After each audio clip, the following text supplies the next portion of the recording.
O som do talher batendo no copo cortou o barulho da festa. Meu pai ficou de pé, segurando a taça de espumante com a mão levemente trêmula, e todas as pessoas na mesa viraram na minha direção. Era a minha formatura. Depois de 6 anos de plantões noturnos, aulas de fim de semana e dívidas estudantis, aquele era para ser o meu momento. Mas ele não olhou para mim. Ele virou o corpo em direção à minha irmã mais nova, Brooke, sentada 3 cadeiras depois, com molho barbecue ainda no polegar, e ergueu o copo como se estivesse brindando uma vitória. Eu queria que fosse você segurando esse diploma, ele disse. Você é a única filha que realmente me enche de orgulho. Minha mãe apenas assentiu, como se aquilo fosse normal. Brooke sorriu, como se já soubesse exatamente o que ia acontecer. Eu dobrei o guardanapo devagar, me levantei da mesa e fui até a varanda. Ninguém me seguiu. Mas o que aconteceu nos 3 meses seguintes, o que uma cidade inteira acabou vendo com os próprios olhos, ninguém naquela mesa estava preparado para encarar. Isso aqui é o começo de uma história que muita gente da região ainda comenta em voz baixa. Meu nome é Darcy, tenho 33 anos, sou enfermeira registrada no Vale de Shenandoah. Passei 6 anos fazendo plantões de 12 horas à noite e estudando enfermagem ao mesmo tempo, tentando construir minha vida enquanto o mundo dormia. E essa é a história do dia em que meu pai transformou a minha festa de formatura em um brinde para outra pessoa e do que aconteceu depois quando isso deixou de ser apenas uma humilhação privada. Preciso voltar um pouco. Eu sou Darcy Ashworth e trabalho há 8 anos como enfermeira noturna no Hospital Memorial do Condado. Das 19 horas às 7 horas, 5 noites por semana. Luzes frias, monitores apitando, e aquele silêncio estranho que só existe dentro de um hospital às 3 da manhã. Eu conheço muitos pacientes pelo nome. Quando Edna Connolly, do quarto 214, não conseguia dormir porque o escuro a assustava, eu deixava a luz do corredor acesa e ficava com ela até a respiração acalmar. Quando o Sr. Torres, na cardiologia, pediu para ouvir a voz da esposa mais uma vez, eu segurei o telefone firme para ele conseguir cantar para ela. Esse é o trabalho. Você aparece. Você fica. Eu fazia isso desde os 25 anos, e em algum momento decidi voltar a estudar. Nada de universidade, cara, comecei no Valley Community College e depois entrei em um programa online de enfermagem na Universidade Estadual. Foram 6 anos estudando entre turnos, comendo sanduíche frio na sala de descanso em cima dos livros, pagando cada centavo com o meu próprio salário. Sem empréstimo da família. Sem ajuda de ninguém, a não ser Jenna Whitfield, outra enfermeira do turno da noite que me ajudava a revisar farmacologia enquanto reabastecíamos carrinhos de suprimentos às 4 da manhã. Eu morava sozinha numa casa alugada a uns 20 minutos dos meus pais. Um lugar simples, 2 quartos, um banheiro, uma varanda com um balanço que rangia. Minha irmã Brooke morava a 10 minutos dos nossos pais, numa casa simples com o marido Kylie e os 2 filhos. 10 minutos contra 20. Na maioria das famílias, isso não significa nada. Na minha, esses 10 minutos eram a diferença entre ser vista ou ser tratada como parte da mobília. Meu pai, Arl, tem 62 anos. Trabalhou por 32 anos na Valley Textiles até a fábrica fechar em 2019. Hoje ele faz pequenos reparos, conserta telhados, arruma cercas na vizinhança por $50 cada serviço. As mãos dele são ásperas como lixa. E as opiniões dele são ainda mais.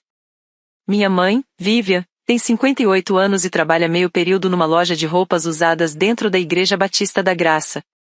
Ela sempre mediu o amor como um carpinteiro mede madeira pela proximidade, por quem está por perto o suficiente para ser visto. O discurso dela girava sempre em torno da mesma ideia. Bom, a Brooke estava aqui. A Brooke estava aqui quando você estava estudando. A Brooke estava aqui quando você estava trabalhando. A Brooke estava aqui quando você perdeu o jantar de domingo porque um paciente entrou em parada às 18h45 e você não podia sair até o próximo turno chegar. Brooke Collins, nascida Short, casada aos 22 com Kyle, um encanador que era mais demitido do que promovido, morava a poucos minutos dos nossos pais pela Route 9. Ela trabalhava num salão de beleza na cidade e praticamente levava as crianças, Madison de 5 anos e Tyler de 3, para a casa dos meus pais todos os dias.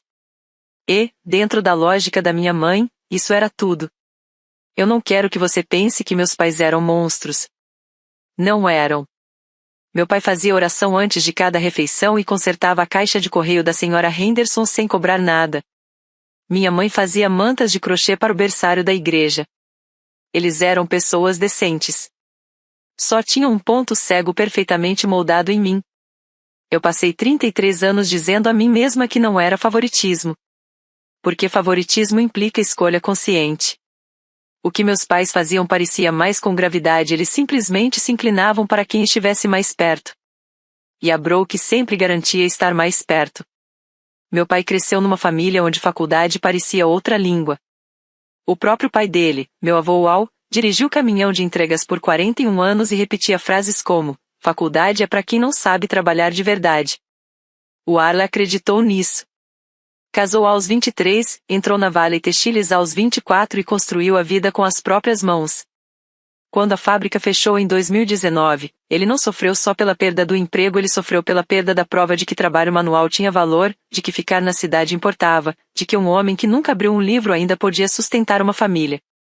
Quando a Brooke casou com o Kyle, um homem de serviço, de ferramentas, que resolvia tudo com chave inglesa em vez de palavras, e foi morar a menos de 1 quilômetro dos meus pais, o Aro viu aquilo como confirmação. Para ele, a filha tinha escolhido o mesmo caminho. Os valores dele tinham vencido. Quando eu entrei no curso de enfermagem aos 27 anos, eu esperava resistência. O que recebi foi algo pior. Desprezo. Você acha que limpar gente te faz melhor do que nós? Ele disse uma vez, parado na porta da cozinha, sem nem me olhar direito. Eu respondi que não era sobre ser melhor. Ele simplesmente virou as costas e foi embora. Com o tempo, porém, eu comecei a notar algo estranho. Não era só a educação que incomodava meu pai. Era a palavra enfermagem. Sempre que alguém mencionava enfermeira na televisão, ele mudava de canal. Quando a Jenna foi uma vez me buscar em casa antes de um plantão, ele ficou na garagem até ela ir embora. Era pessoal de um jeito que não combinava com o orgulho de classe trabalhadora. Tinha algo no olhar dele quando ouvia aquela palavra, não era raiva exatamente. Era mais próximo de dor. Eu guardei isso na memória. Só entenderia o motivo 3 meses depois. Minha mãe entrou na faculdade comunitária aos 19 anos, na mesma instituição onde, anos depois, eu faria minhas primeiras matérias obrigatórias de enfermagem. Ela largou a faculdade depois de 2 meses, casou com o Arlie, 6 anos depois, me teve. Nunca voltou. Ela não me culpava por isso. Não exatamente. Mas cada boletim que eu levava para casa, cada carta de bolsa de estudos, cada etapa concluída na prática clínica era como um espelho que ela desviava o olhar. Com o tempo, ela compensou isso redefinindo o que era sucesso. No mundo da Vivian, amor era presença física. Quem aparece no café da manhã? Quem leva assado no domingo? Quem está lá quando os netos se machucam no quintal? A Brooke sempre tirava nota máxima nessa prova. Ela morava a 10 minutos. Entrava na casa da minha mãe todos os dias por volta das 8h30, com a Madison no quadril e o Tyler no outro braço. Fazia café na cozinha dela, dobrava roupa no sofá dela, contava histórias do salão de beleza enquanto a vida seguia ali dentro. Ela estava lá. Eu estava trabalhando. Na matemática da minha mãe, a conta era simples. Na noite da formatura, depois do brinde do meu pai, minha mãe se inclinou na minha direção enquanto eu pegava a bolsa. Isso, foi um elogio para as duas, ela sussurrou. E logo depois se abaixou para pegar o copinho do Tyler no chão. Ela realmente acreditava nisso. No mundo dela, o brinde do meu pai exaltando a Brooke na minha formatura era só uma expressão de carinho paterno. Ela não conseguia enxergar o que eu via, que amor, quando vem acompanhado de apagamento, deixa de ser amor. E então voltou a balançar o Tyler no colo, cantarolando alguma coisa que vinha do rádio, como se nada tivesse acontecido. Minha mãe não era cruel. Ela só não conseguia enxergar além da filha que estava fisicamente na frente dela, ignorando a que segurava tudo à distância. A festa continuou sem mim. Eu fiquei na varanda da casa dos meus pais, ouvindo as risadas vazando pela porta de tela, enquanto os vagalumes pescavam sobre o milharal do outro lado da estrada. Minhas mãos estavam firmes. 8 anos fazendo acesso venoso em paciente com veias difíceis ensinam isso. Lá dentro, eu ouvi a voz da Brooke. Ah, pai, você é um amor? Depois o Kyle. Ei, alguém passa outra cerveja aqui. Talheres arrastando, copos batendo, o ritmo fácil de uma família que não percebia uma cadeira vazia. A Gena saiu depois de uns 10 minutos. Encostou no corrimão e ficou em silêncio por um tempo. Depois soltou. Esse foi o pior brinde que eu já ouvi. E olha que eu já fui no casamento onde o padrinho passou mal no meio do discurso. Eu quase ri. Quase. Você tá bem? Ela perguntou. Eu pensei antes de responder. Pensei como quem analisa um exame antes de escrever o resultado. Eu estava magoada? Sim. Surpresa? Não. Aquele brinde era só mais um de uma vida inteira de apagamentos pequenos. O aniversário que minha mãe esqueceu. A carta de aceitação da faculdade de enfermagem que ninguém quis ler. 6 Natal em que meu presente era uma vela de posto de gasolina, enquanto o da Broke era um casaco novo. Olhei para Gena. Eu cansei, eu disse. Ela sentiu como se já esperasse ouvir aquilo. Cansei de fingir que não me atinge. Cansei de sentar naquela mesa e sorrir enquanto alguém enfia uma faca em mim e chama isso de elogio. Não era vingança. Não era plano. Era só uma decisão, silenciosa como um monitor de oximetria num quarto escuro. Eu tinha acabado de parar de ser invisível. 6 meses antes daquele brinde, eu tinha organizado uma festa surpresa de aniversário de 58 anos para minha mãe. Eu encomendei um bolo na padaria Sullivan's à boa mesmo, daqueles de $45, com rosas de buttercream e dirigi 40 minutos depois de um plantão de 12 horas só para montar fitas e acender velas enquanto minha mãe estava na loja de roupas usadas. Eu estava arrumando os pratos quando meu celular vibrou. Uma foto da Broke. Minha mãe na mesa da cozinha da Broke, apagando velas. O Tyler com o nariz cheio de cobertura. A mensagem dizia: surpreendi a mamãe com um almoço de aniversário adiantado. Ela adorou. Eu fiquei parada na cozinha dos meus pais, segurando um bolo de $45 que ninguém ia comer. Liguei para minha mãe. Ah, filha, eu já comemorei com a Broke. Ela fez meu salpicão favorito. A gente pode fazer o seu outro dia? Não fizemos o meu outro dia. O bolo ficou uma semana na minha geladeira. Eu comi uma fatia em pé, no balcão, às 23 horas, depois de um plantão. Joguei o resto fora numa terça-feira. O dinheiro não era o problema. $45 era só mais um turno extra. O que ficou foi a imagem de eu parada na cozinha da minha mãe, segurando algo bonito que eu tinha trazido para ela e ouvindo que aquele espaço já tinha sido ocupado por outra pessoa. E isso era o padrão da Broke, só que eu demorei anos para perceber. Ela não competia comigo diretamente. Ela chegava antes. Sempre antes. Fazia primeiro, ligava primeiro, aparecia primeiro. E quando eu chegava com a minha versão de cuidado, o lugar já estava tomado. E eu é que parecia atrasada. Como se não tivesse tentado o suficiente. Como se eu fosse sempre a filha que chega 20 minutos depois da própria vida. Na segunda-feira depois da formatura, entrei no plantão às 19 horas como sempre, troquei de roupa, conferi meus pacientes. A senhora Connolly estava acordada no quarto 214, com o catéter de oxigênio no nariz e um livro de palavras cruzadas no colo. Ela me olhou por cima dos óculos e disse: Querida, você tá com cara de quem teve a luz roubada. Só cansaço, senhora Connolly. Ela largou o lápis. As pessoas que te amam do jeito errado são as que mais machucam. Mas não são as únicas que te amam. Eu ajustei o oxigênio dela e não respondi. Mais tarde, no corredor, o Dr. Patterson me pegou repondo o estoque às 2 da manhã. Margaret Patterson, 54 anos, médica de família, responsável pelo programa de saúde comunitária, falava sempre em frases curtas, diretas. Darcy, parabéns pelo BSN. Estamos orgulhosos de você. Uma frase simples. Direta. E suficiente para fazer o que o discurso inteiro do meu pai não conseguiu. Obrigada, Dr. Patterson. Aliás, estamos organizando a Feira Anual de Saúde da Comunidade. Outubro. Quero que você lidere a equipe de triagem de enfermagem. Serão 15 voluntários, 6 estações, aferição de pressão e glicose gratuita para o condado inteiro. É um projeto grande. Tem interesse? Eu disse assim antes dela terminar. A feira era trabalho de verdade. Medicina comunitária, o tipo de coisa que muda a vida de quem não consegue pagar consulta. E também sem eu perceber na hora era o palco onde tudo, eventualmente, viria à tona. Mas naquela manhã, saindo do hospital às 7h15, com o nascer do sol batendo nas Blue Ridge atrás do estacionamento, eu só senti uma coisa que não sentia há muito tempo. Eu me senti vista. Uma paciente que me conhecia há 3 semanas e uma chefe que trabalhava comigo há 8 anos conseguiram me dar o que meus pais não tinham conseguido em 33 anos. Se você já trabalhou até o limite do corpo enquanto só estranhos percebiam isso, você sabe exatamente como aquela segunda-feira à noite se sentia.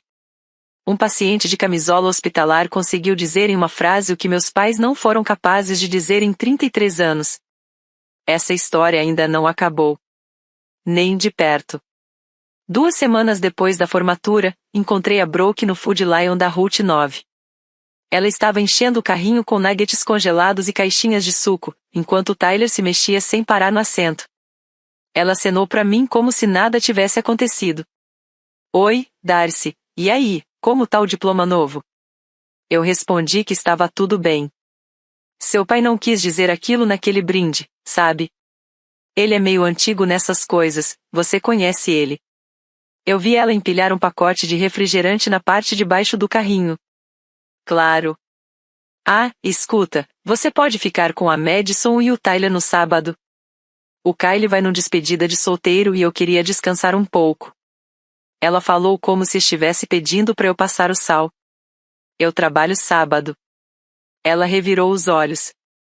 Não foi figurativo, foi aquele revirar de olhos completo, com o queixo subindo e os cílios quase batendo no teto. Você sempre fala isso. Porque eu sempre trabalho sábado, Brooke. Ela deu de ombros e jogou um saco de pretzels no carrinho. Ah, e outra coisa, o aniversário de 30 anos do Kyle é mês que vem. Vai ter churrasco aqui em casa. A família toda vai vir. Ela falou a família toda como quem desenha um círculo no ar. E eu estava do lado de fora dele. Eu sorri porque é o que eu faço. Disse que ia tentar ir porque é o que eu sempre digo. Depois entrei no carro e fiquei parada na garagem por uns 10 minutos, com o motor ainda quente, ouvindo aquele tic-tac do metal esfriando, pensando em como a Brooke conseguia reduzir 6 anos da minha vida a um diploma novo. 6 anos de plantões noturnos, rodízios clínicos, estudo de interações de remédios numa sala de descanso que cheirava a café queimado. Um diploma novo. Como se eu tivesse pego aquilo numa feira de garagem. O churrasco de aniversário do Kyle foi num sábado de julho. Uns 20 convidados no quintal da Brooke, cadeiras dobráveis na grama irregular, um defumador ligado desde cedo. Eu levei um presente, um kit de lanternas decente, porque o Kyle trabalhava em espaços apertados e a dele já estava falhando. Ninguém comentou nada. Sentei ao lado da minha prima Lisa, comi salada de batata e tentei sentir que fazia parte daquilo. No meio da festa, entrei para encher meu copo d'água. A janela da cozinha estava aberta e a Brooke estava no deck conversando com a Janete Morrison, a vizinha de 2 ruas abaixo, a mesma que organizava o bazar da igreja todo ano. Eu ouvi meu nome. Darcy não aparece muito por aqui, a Brooke dizia, num tom baixo, quase solidário. Ela tá sempre trabalhando. Eu acho que ela não gosta muito de família. A Janete soltou aquele som de concordância. Que pena, seus pais devem sofrer com isso.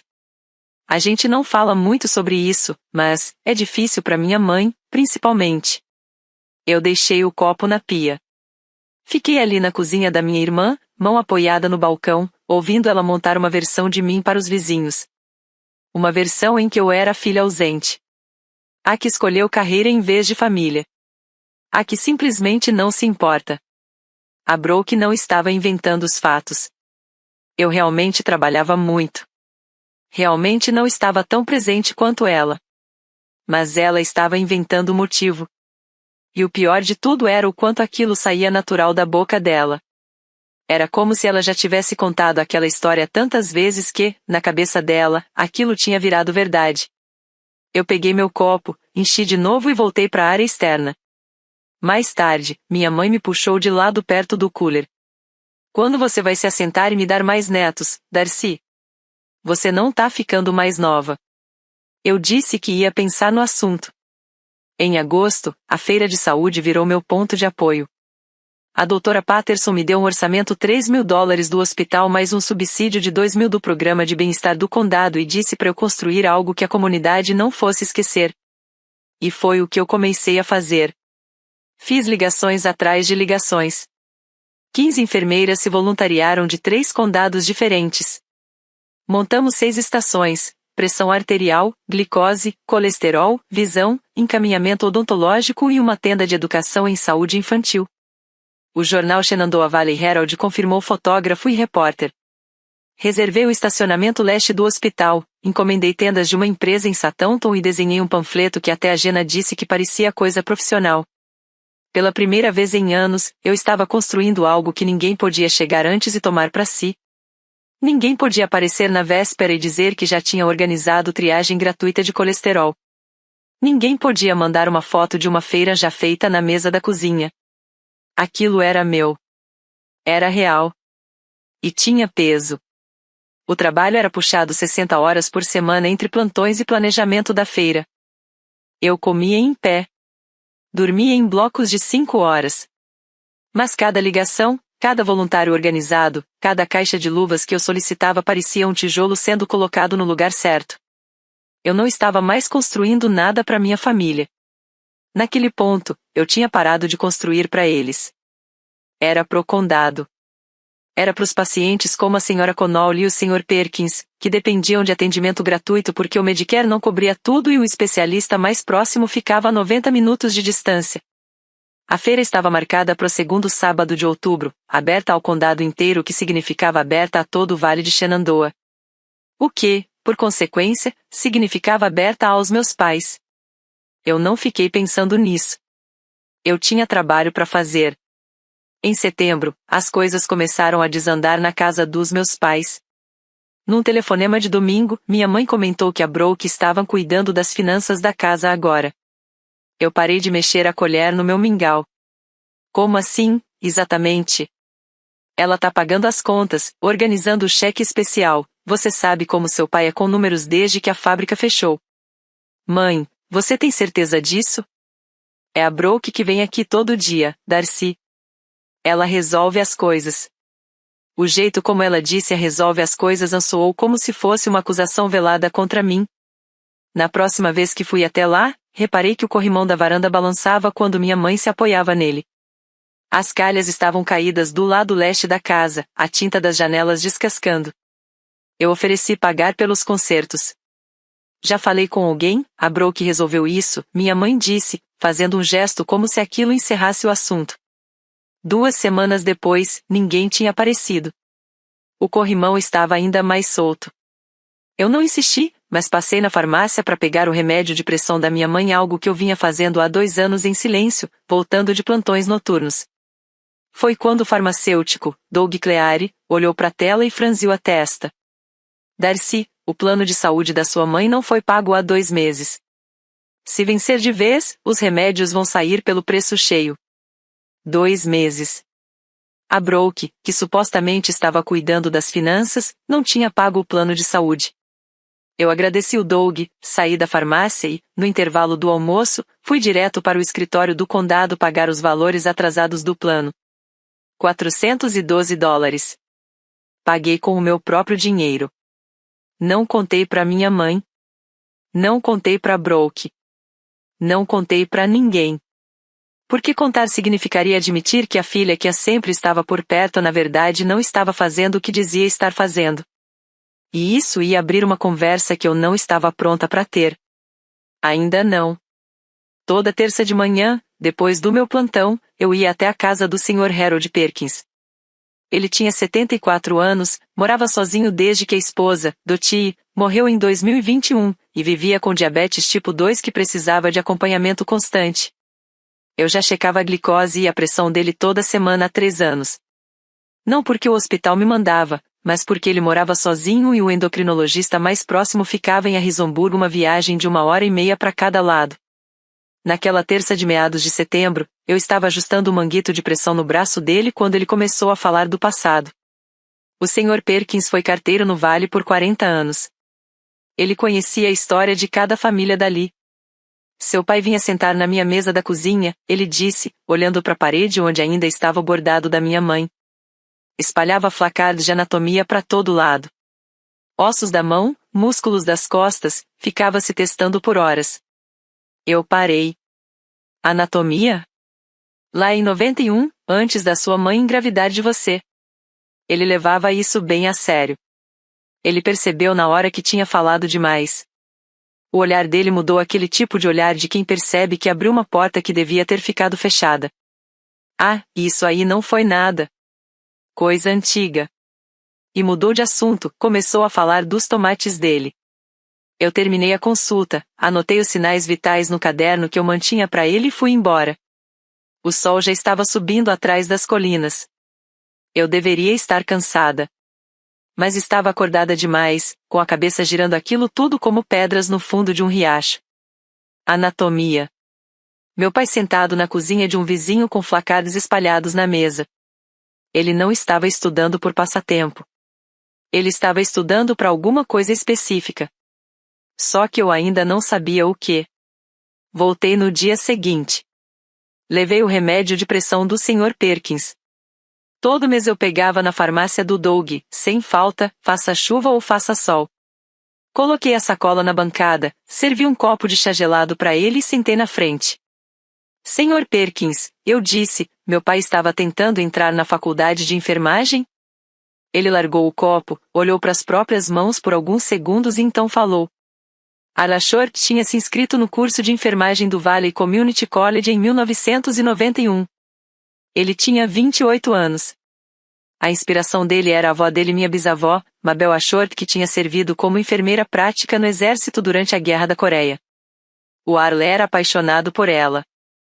Ela morreu quando ele tinha 16 anos, e ele carregava aquela memória como se fosse uma bússola. Ele queria ser como ela. Estudou por 5 meses, anatomia, biologia, química básica. Fez a prova de entrada na mesa da cozinha do Sr. Perkins, porque não queria que a Vivian soubesse até passar. Ficou na lista de espera. Depois, foi recusado. A carta chegou numa quinta-feira. 2 meses depois, a Vivian disse que estava grávida de mim. Na segunda-feira seguinte, ele aceitou o trabalho na fábrica e nunca mais falou sobre aquilo. O seu pai ia ser enfermeiro, querida, o Sr. Perkins disse, com a voz baixa. Quietinho assim, como uma oração. Igual você. Eu dirigi para casa com as 2 mãos firmes no volante e o maxilar travado com tanta força que meus dentes doíam. 34 anos. Meu pai carregava uma rejeição da faculdade de enfermagem há 34 anos, e durante todo esse tempo, sempre que eu aparecia com um livro, Scrubs ou uma história de paciente, ele não estava me vendo. Ele estava vendo o rapaz de 24 anos sentado numa mesa de cozinha, cercado de fichas de estudo, acreditando que podia ser alguém diferente. Eu era o espelho que ele não conseguia encarar. Meu pai queria ter sido enfermeiro. Ele carregou esse anão por 34 anos, e toda vez que olhava para o meu diploma, ele não via conquista nenhuma. Ele via a carta que disse que ele não era bom o suficiente. Se você já foi punido por ter conseguido ser aquilo que outra pessoa não conseguiu, você sabe como isso pesa. Naquela noite, eu liguei para Jenna. Sentei no balanço da varanda, ouvindo o rangido constante, e contei tudo o que o Sr. Perkins tinha dito. Ela ficou em silêncio por um bom tempo. Depois disse. Isso explica muita coisa, mas não torna isso certo, Darcy. E ela estava certa. Entender por que meu pai reagia daquele jeito à palavra enfermagem não apagava o brinde da formatura. Não apagava 6 natais de velas de posto de gasolina. Não apagava a frase, eu queria que fosse você segurando esse diploma. Naquele fim de semana, eu fui olhar fotos antigas da família. Encontrei uma que eu nunca tinha realmente analisado. Meu pai, com uns 23 anos, sentado numa mesa com livros abertos ao redor, um lápis na mão. Eu sempre achei que aquilo era papel de trabalho da fábrica. Agora eu via diferente, era um jovem estudando. A mesma expressão concentrada que eu tenho quando estou lendo um prontuário. Meu pai e eu tínhamos sido praticamente a mesma pessoa, separados por uma rejeição e 34 anos de silêncio. Eu tomei uma decisão sentada no chão do meu quarto, com aquela foto nas mãos. Eu não usaria isso como arma. Contar para ele, no meio de uma briga, que eu sabia da faculdade de enfermagem seria como explodir algo que nunca mais poderia ser reconstruído. E eu não estava interessada em destruição. Mas também não ia fingir que eu não sabia. Entender meu pai não me deixou menos irritada. Na verdade, deixou tudo mais preciso. Porque ele teve aquilo que muita gente nunca tem. Uma filha que realizou exatamente o sonho dele, que poderia ter sido orgulho e redenção. E ele transformou isso em punição. Isso não é só favoritismo. É um homem em guerra com o próprio reflexo. Faltavam 3 semanas para outubro. A feira de saúde estava quase pronta. Eu consegui a doação de equipamentos portáteis de triagem do Augusta Health, em Southampton, 2 aparelhos automáticos de pressão, um kit de hemoglobina, 650 caixas de lancetas. O jornal Herald publicou um anúncio de um quarto de página. 12 das 15 enfermeiras voluntárias já tinham confirmado.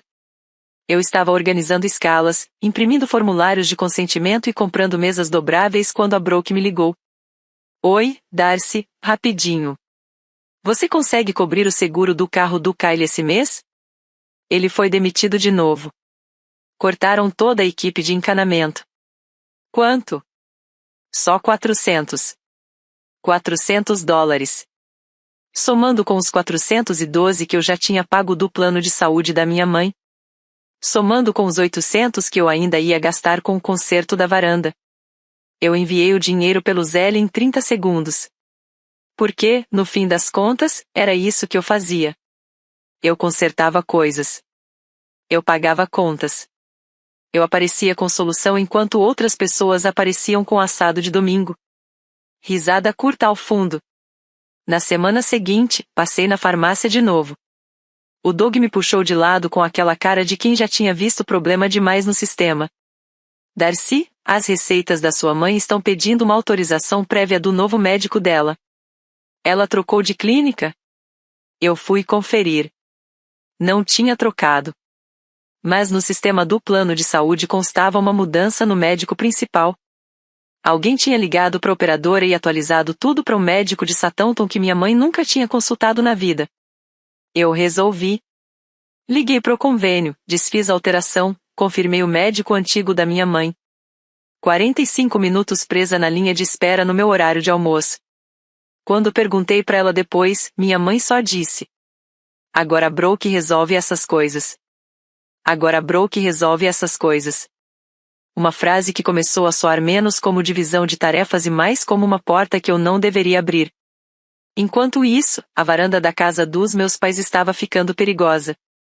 Minha mãe saía toda manhã para alimentar os pássaros, e dava para ver a madeira rachando bem onde os postes encontravam o piso. Eu esperei mais 2 semanas pelo tal empreiteiro da Brooke. Ninguém apareceu. Então eu liguei pro Russ Decker, genro do Sr. Perkins, um faz-tudo que tinha reformado metade das varandas do vale. Russ, você consegue arrumar o corrimão dos meus pais? O lado leste tá quase cedendo. Consigo. Quando você quer que eu vá aí? Essa semana, se der. E acrescentei: Russ, não fala que fui eu quem pediu, por favor. Só manda a conta pra mim. Ele fez o serviço numa quarta-feira. $800 em postes novos, suportes reforçados e uma nova camada de verniz. A varanda ficou firme de novo. Dava até para se apoiar sem medo. Domingo de jantar na casa dos meus pais, 3 dias depois. Subi os degraus e passei a mão na madeira nova, lisa, sólida. Lá dentro, minha mãe estava sorridente. Olha essa varanda, Darcy. A Brooke encontrou o melhor empreiteiro. O Russ estava sentado na mesa. Ele estava ali porque era da família do Sr. Perkins, e o Perkins às vezes aparecia nesses jantares de domingo. O Russ ouviu a Vivian dando crédito para Brooke. Ele olhou para mim. Eu só neguei com a cabeça. Um gesto mínimo, quase invisível. Daqueles que você só percebe se estiver procurando. Ele entendeu. Desviou o olhar e voltou a cortar o assado dele. Ele achou que a Brooke tinha ligado porque eu tinha usado outro número para fechar o serviço. Não tinha motivo nenhum para duvidar. Eu sentei, comi o assado da minha mãe, elogiei a varanda nova e não disse nada. Eu tinha pago $800 por um corrimão pelo qual minha irmã foi agradecida. Mas pelo menos minha mãe estava segura quando saía para encher o comedouro dos pássaros. E, naquele momento, isso era o que importava. Era a única coisa que tinha sobrado para mim. Faltavam 3 semanas para a feira de saúde quando eu bati no limite. 60 horas por semana no hospital. 20 horas organizando a feira. 5 horas de sono em uma noite boa. Eu perdi o jantar de domingo pela primeira vez em 2 meses. Meu celular tocou às 19h30, bem quando eu estava entrando no plantão. Minha mãe. Darcy, você faltou no jantar. Brooke veio. Fez o assado favorito do seu pai. Desculpa, mãe. Eu tô no hospital. Silêncio. Depois. Você vive nesse hospital, né? 1 hora depois, chegou uma mensagem da Brooke. Mãe. Ela ficou chateada que você não veio. De novo. De novo. Como se eu fosse a pessoa com histórico de decepcionar todo mundo. Eu fiquei sentada no armário de suprimentos durante a pausa das 2 da manhã, encarando a parede. E a dúvida veio. Aquele tipo de dúvida que só parece lógica às 3 da manhã, quando o corpo tá exausto e a cabeça começa a inventar versões mais fáceis da realidade. Será que o problema sou eu? Será que eu sou ocupada demais para minha própria família? Será que eu troquei eles pela minha carreira? Eu mandei mensagem para Jenna. Ela respondeu em menos de 1 minuto. Você pagou o plano de saúde deles. Consertou a varanda. Cobriu a prestação do carro do Kyle. Pega os remédios todo mês. Você não é a filha ausente, Darcy. Você é a filha invisível. Eu reli aquilo 3 vezes. Ela estava certa. E a diferença entre essas 2 palavras ausente e invisível era basicamente toda a história. Uma filha ausente não aparece. Uma filha invisível aparece o tempo todo, mas ninguém registra. Ninguém lembra. Ninguém levanta numa formatura para brindar a filha que dirigiu 40 minutos com um bolo, ou pagou $400 de seguro atrasado, ou resolveu um concerto de varanda no silêncio. Ser invisível é pior do que ser ausente. Porque pelo menos quando você falta, alguém percebe o vazio. Você já foi a pessoa que paga as contas, resolve os problemas e mantém tudo funcionando, mas não recebe crédito nenhum enquanto outra pessoa só leva um prato de comida e vira a querida da família? Se isso te soa familiar, escreve a invisível nos comentários. Porque o que aconteceu naquela feira de saúde mudou tudo. Eu enviei os convites da feira para todos os endereços do banco de dados do condado. 340 cartões impressos com verba do hospital, com a imagem de um estetoscópio e as palavras triagem gratuita de saúde em azul. Enviei um para minha família também. Igual aos outros. Sem bilhete. Sem apelo. Sem nada especial. Só, sábado, 11 de outubro, estacionamento leste do Hospital Memorial do Condado. Aferição de pressão, glicose e colesterol. Conheça suas enfermeiras do condado. Na quinta-feira daquela semana, minha mãe ligou. Eu vi o cartão da feira, Darcy. Que bom, acho que posso ir, minha pressão anda alta. Eu disse que teríamos uma estação para isso. Brooke disse que parece chato, minha mãe completou. Ela tá planejando um churrasco nesse sábado. O Kyle vai fazer costela defumada. No mesmo dia. Claro. Eu consegui imaginar a Brooke lendo o cartão, vendo meu nome ali e decidindo consciente ou não criar uma programação concorrente. Costela contra a triagem de saúde. Na lógica da minha família, costela sempre ganhava. No domingo seguinte, o Kyle entrou na conversa durante o jantar. A Darcy só quer aparecer para a cidade inteira ver ela trabalhando. Eu só sorri. Já tinha aprendido a sorrir para coisas que deveriam fazer alguém gritar. A feira não é para mim, Kyle. É para quem precisa de atendimento gratuito. Ah, sei. A gente vai fazer costela. Eu não discuti. Não tentei convencer ninguém. Não pedi escolha nenhuma. Se viessem, veriam o que eu construí. Se não viessem, o condado ainda teria atendimento. Aquela feira não era arma. Não era vingança.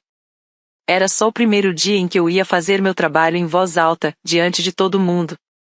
E, pela primeira vez, eu realmente parei de me importar se minha família estava olhando.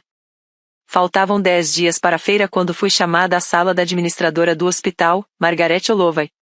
Margaret tinha 61 anos, usava óculos de leitura presos numa corrente de contas e comandava o County Memorial com aquela firmeza tranquila de quem mantém tudo funcionando sem precisar levantar a voz. Senta, Darcy. Eu sentei. Ela abriu uma pasta. Seu nome apareceu nas últimas 3 reuniões do conselho. Estamos criando um novo cargo, enfermeira de ligação comunitária. Horário fixo durante o dia, aumento salarial, e a função de conectar o hospital às comunidades ao redor. Visitas domiciliares, programas de bem-estar, coordenação de ações externas. Queremos que você se candidate. Eu fiquei olhando para ela. O conselho ficou especialmente impressionado com as avaliações dos pacientes, ela continuou.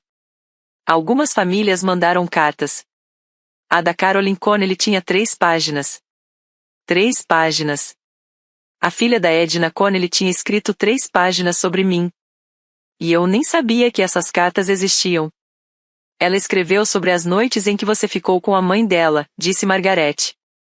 Sobre a luz do corredor, o oxigênio, e que você tratava a mãe dela como pessoa, não como prontuário. Eu fiquei ali, naquela cadeira, pensando no meu pai levantando um copo numa mesa de jantar para uma filha que não tinha feito por merecer aquele brinde. E, ao mesmo tempo, tinha uma administradora na minha frente segurando uma carta de 3 páginas de uma estranha dizendo que o conselho tinha reparado em mim. Às vezes o mundo tem um jeito estranho de equilibrar as coisas.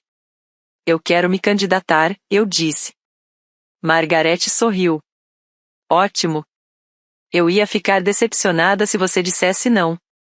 Voltei pro plantão, conferi meus pacientes e não contei para ninguém. Ainda não.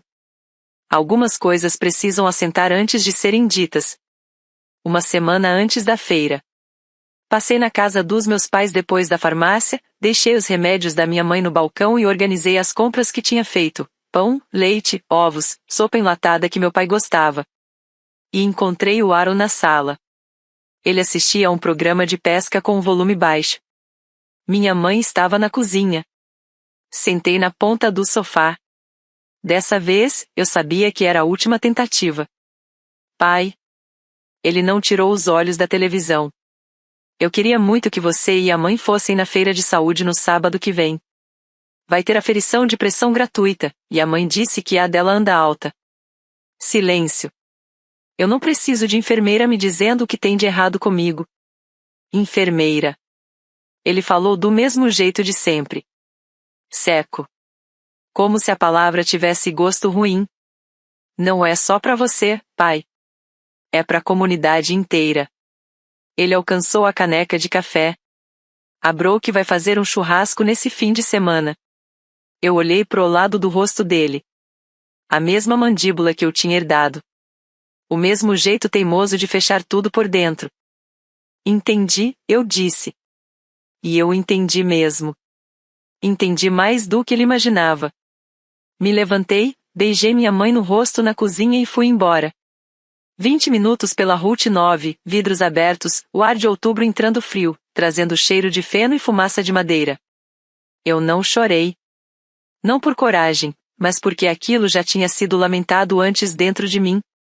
A fantasia de ver meu pai numa feira de saúde, olhando a filha fazer exatamente aquilo que ele tinha sido rejeitado por tentar 35 anos antes, essa versão já tinha morrido na minha cabeça na noite da formatura. Eu só estava finalmente enterrando o que restava dela.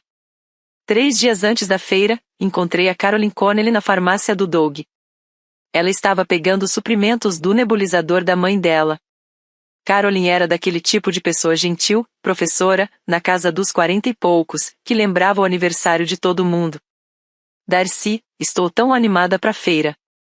Minha mãe não para de perguntar se você vai estar na estação de pressão arterial. Eu vou estar lá. Ela hesitou.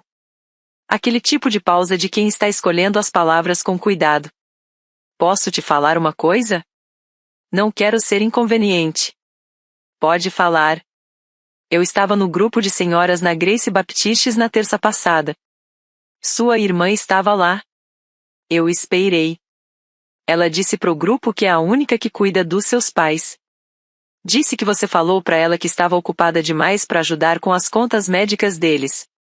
Algumas mulheres comentaram como deve ser difícil para Brooke carregar tudo sozinha. As luzes fluorescentes da farmácia faziam aquele zumbido constante. Eu conseguia ouvir o Doug contando comprimidos atrás da divisória. Minha irmã tinha ficado na frente de um grupo da igreja mulheres que conheciam minha família há décadas e dito que eu tinha abandonado meus pais. Não com raiva, mas com aquela tristeza bem ensaiada de quem carrega um peso sozinha. E eles acreditaram. Por que não acreditariam? Ela estava lá todos os dias.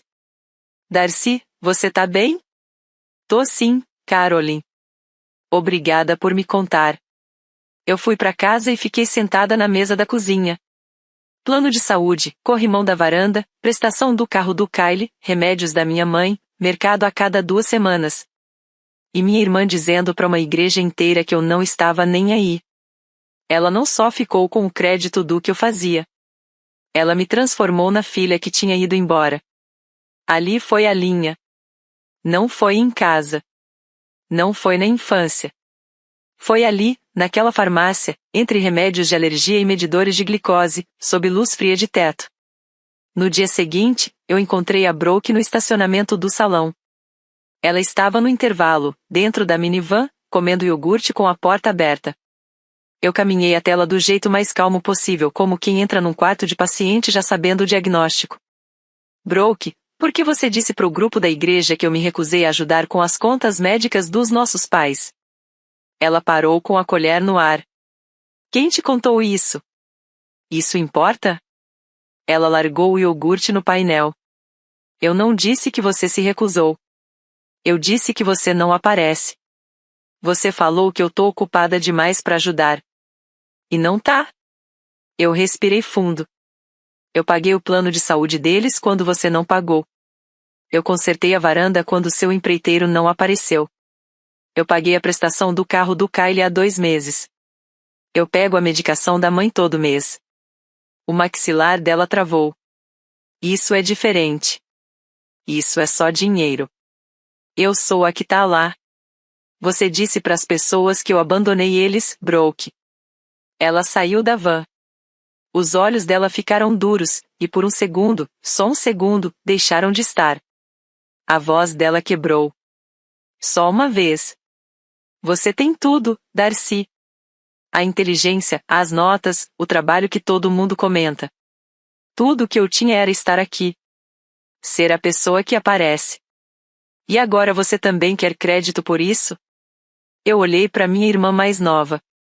28 anos, iogurte caindo no uniforme, parada no estacionamento com a minivan dela e as cadeirinhas das crianças visíveis no banco de trás.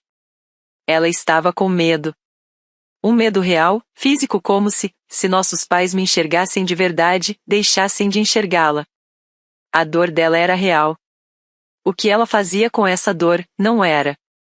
Eu não quero crédito, Brooke. Eu só quero que você pare de mentir. Ela entrou no carro e foi embora. Naquela noite, fiquei sentada na mesa da cozinha com a foto do meu pai jovem cercado de livros. E pensei em tudo que tinha ouvido naquele dia. Tudo o que eu tenho é estar aqui. Pensei no Sr. Perkins. Ele ia ser enfermeiro, querida. Igual você. Pensei na frase da minha mãe, repetida tantas vezes que parecia parte da madeira da casa. Bom, a Brooke estava aqui. E de repente o padrão ficou claro demais. Como algo que sempre esteve na minha frente, mas eu só nunca tinha parado para desenhar. Meu pai projetou em mim o próprio fracasso. Cada conquista me era um lembrete do que ele não conseguiu ser. Minha irmã projetou em mim a própria insegurança. Cada coisa que eu fazia ameaçava o único valor que ela tinha, estar por perto. E minha mãe projetou em mim o próprio arrependimento. Cada sala de aula em que eu entrei era a sala de aula que ela deixou aos 19 anos. Nada disso era realmente sobre mim. Eu era só a superfície onde todo mundo jogava o que não tinha resolvido. E por 33 anos, eu fiquei parada ali. Absorvendo tudo.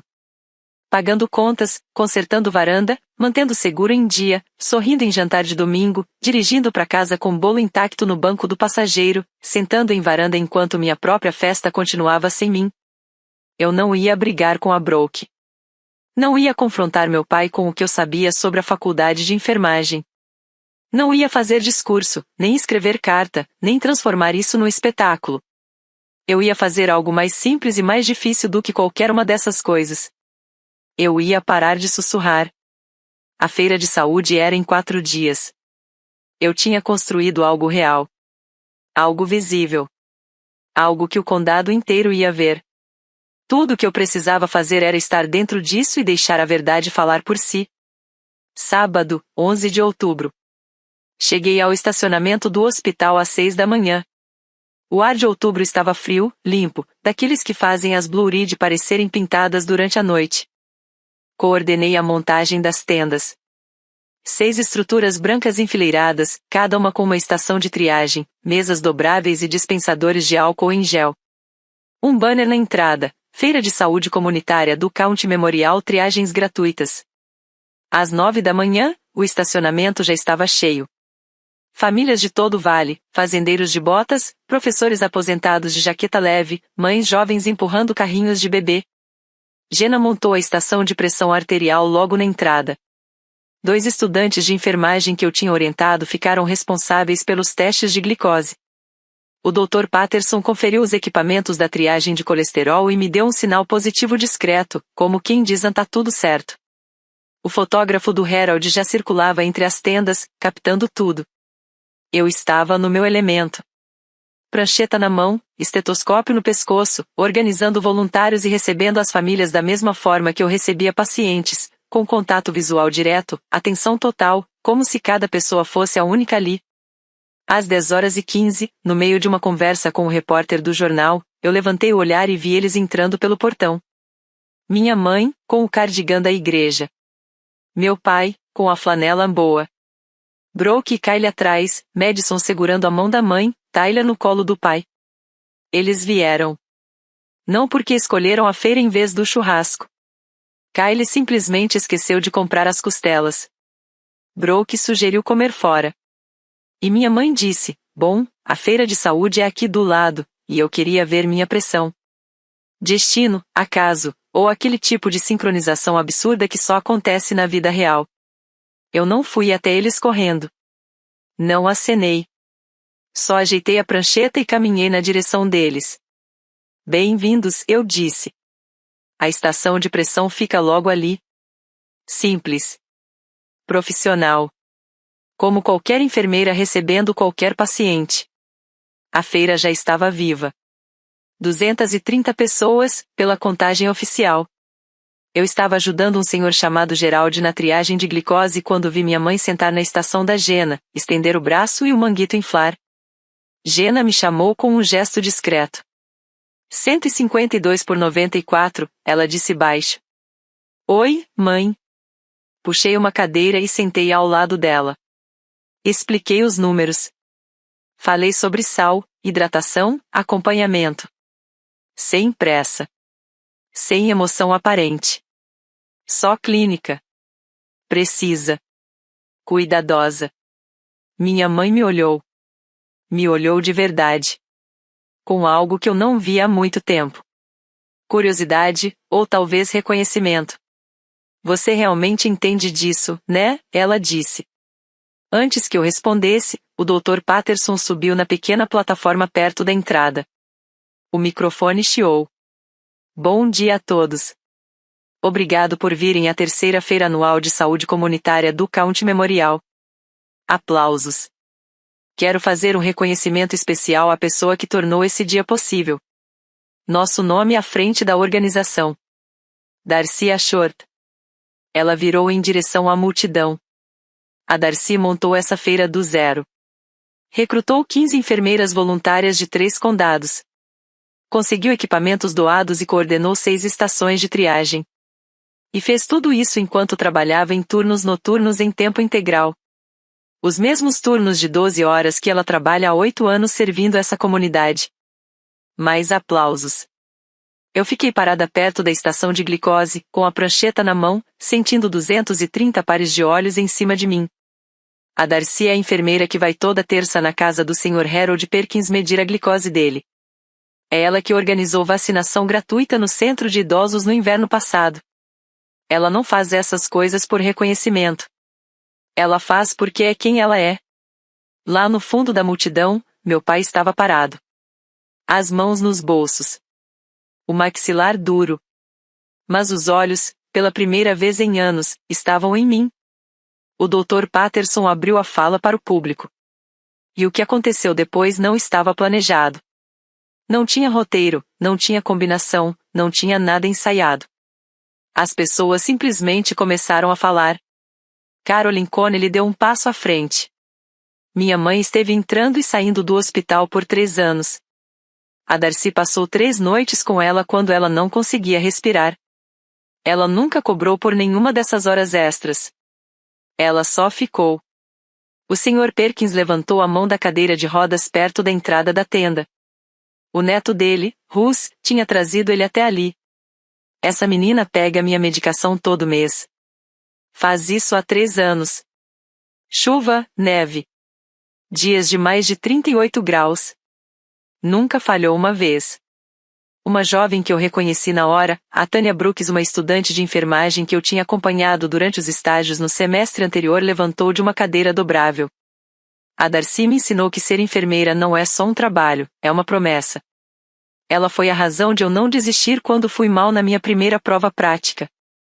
Ela ficou comigo no estacionamento por 1 hora inteira e me disse que falhar numa prova não te faz um fracasso. E então foi uma pessoa depois da outra. Como se alguém tivesse puxado um fio invisível. Gente que não se conhecia. Gente que não tinha combinado nada.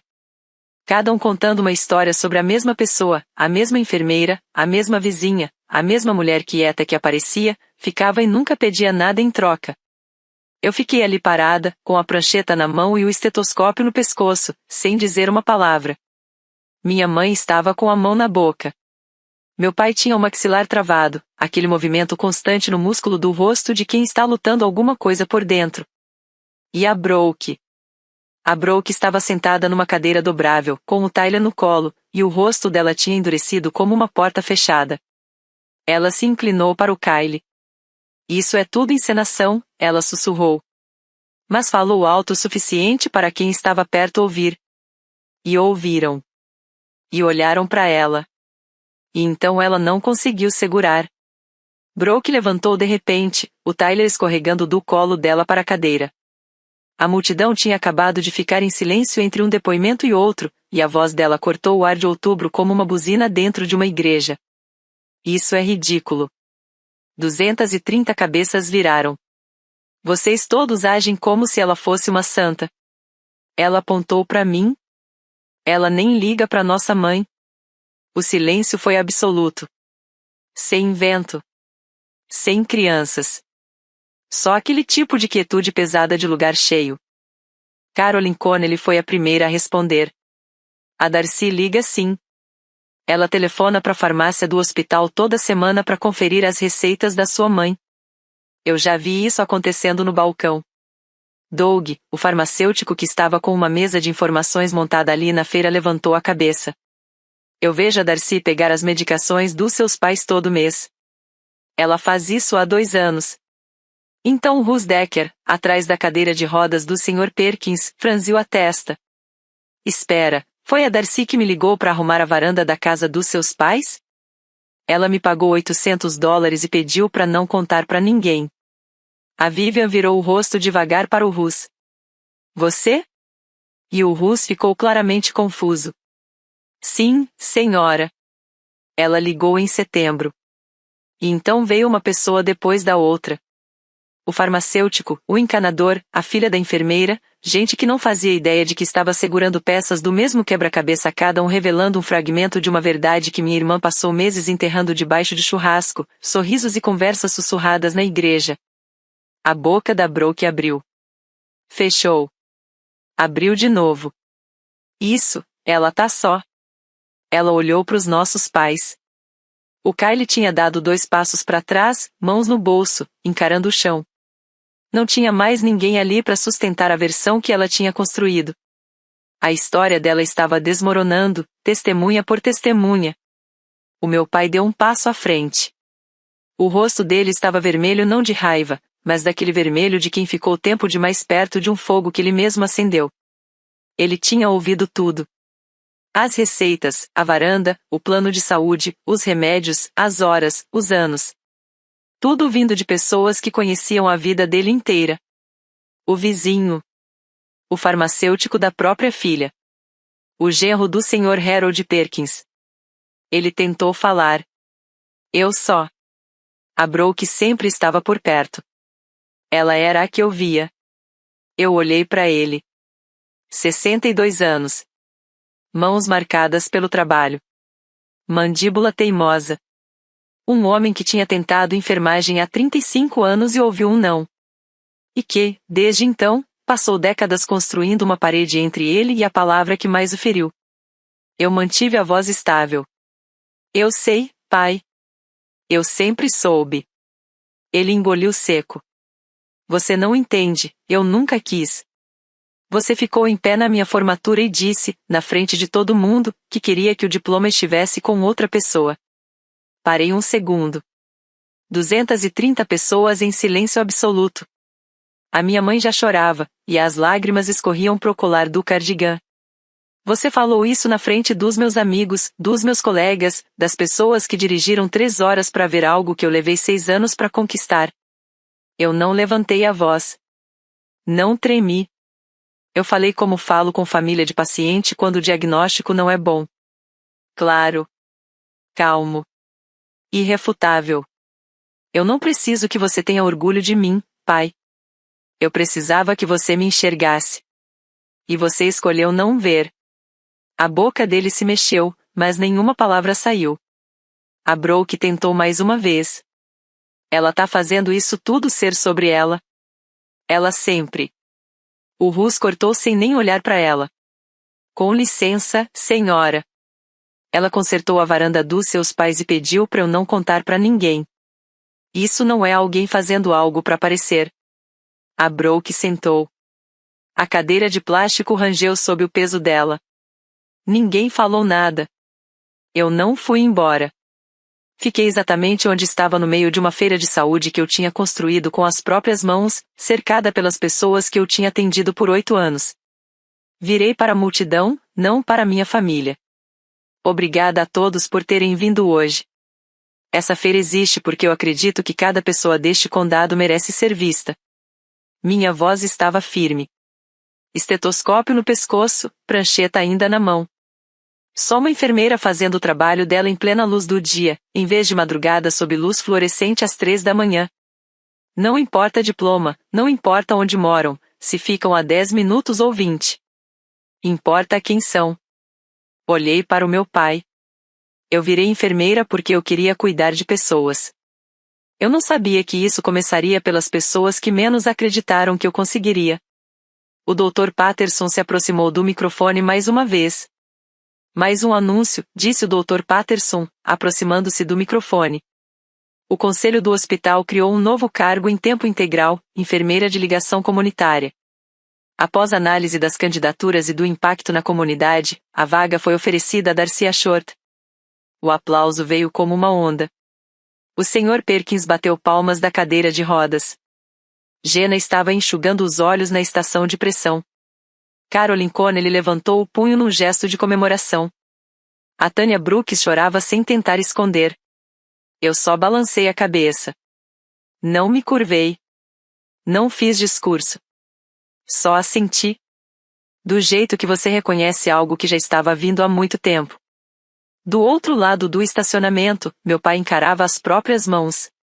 As mesmas mãos fortes, marcadas pelo trabalho, que um dia seguraram fichas de anatomia na cozinha de um vizinho.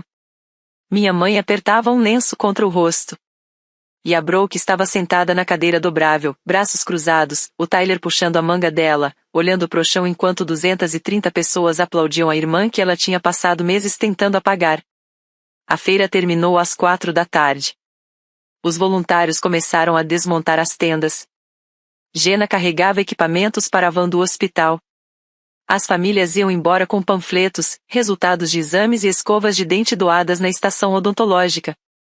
Eu estava dobrando a última mesa quando ouvi passos atrás de mim. Meu pai pegou uma cadeira dobrável. Depois outra. Empilhou tudo no carrinho sem dizer uma palavra. A gente trabalhou lado a lado por uns 10 minutos em silêncio. Foi o período mais longo em que estivemos tão perto um do outro sem uma televisão entre nós desde a minha adolescência. No fim, ele parou. Apoiou as mãos no encosto de uma cadeira. Sua bisavó, ele disse. A mãe da minha mãe? Mabel. Ela foi enfermeira do exército na Coreia. Eu sabia disso. A família tinha uma foto dela guardada em algum lugar, uma mulher jovem, uniforme impecável, cabelo escuro preso sob o gorro. Ela é a razão de eu. Ele parou. Recomeçou. O Sr. Perkins te contou sobre a faculdade de enfermagem. Não era uma pergunta. Sim. Ele assentiu devagar. Eu ia ser como ela. Como você. Eu respirei fundo. Por que você nunca me contou isso, pai? Ele apertou a cadeira com força. Os nós dos dedos ficaram brancos. Porque toda vez que eu via seus livros, eu lembrava da carta dizendo que eu não era bom o suficiente. Ali estava. 34 anos de silêncio quebrados em cima de um monte de cadeiras dobráveis, no estacionamento vazio. Ele não estava pedindo desculpa. Não estava prometendo mudar. Ele estava dizendo a verdade pela primeira vez. E a verdade era simples e pesada. Meu pai tinha me punido por viver a vida que ele não conseguiu viver. Eu não vou parar de ser enfermeira, pai. Eu sei. Uma pausa. E eu não vou fingir que isso aqui já tá resolvido pra mim. Outra pausa. Mais longa. Mas eu te vejo agora, Darcy. Devia ter te visto há muito tempo. Ele pegou outra cadeira e continuou empilhando. Um mês depois, eu comecei no cargo de ligação comunitária. Horário regular. Sem mais plantões noturnos. Eu passava pelo vale visitando pacientes acamados. O Sr. Perkins às terças, a Sra. Connelly às quintas, e uma lista rotativa de idosos que precisavam de aferição de pressão, e de alguém que simplesmente aparecesse para conversar. Eu ainda continuava pegando os medicamentos da minha mãe com o Doug. Ainda levava compras de supermercado a cada 2 semanas. Mas alguma coisa tinha mudado, mesmo que pouco, dava para sentir. Minha mãe começou a ligar para dizer obrigada. Uma palavra que ela nunca tinha usado comigo antes. Meu pai não me elogiou. Isso ainda não tinha vindo, talvez nem viesse. Mas ele parou de me criticar. Ele colocou minha foto de formatura do BSN na prateleira da lareira, entre a foto da Madison na pré-escola e o retrato do batismo do Tyler, e a da Brooke.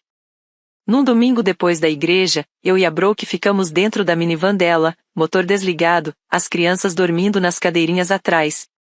Eu tava com medo, ela disse. De que se eles te vissem de verdade, parassem de me ver. Eu olhei para ela. Dá para existir espaço para as duas. Mas não se você continuar mentindo.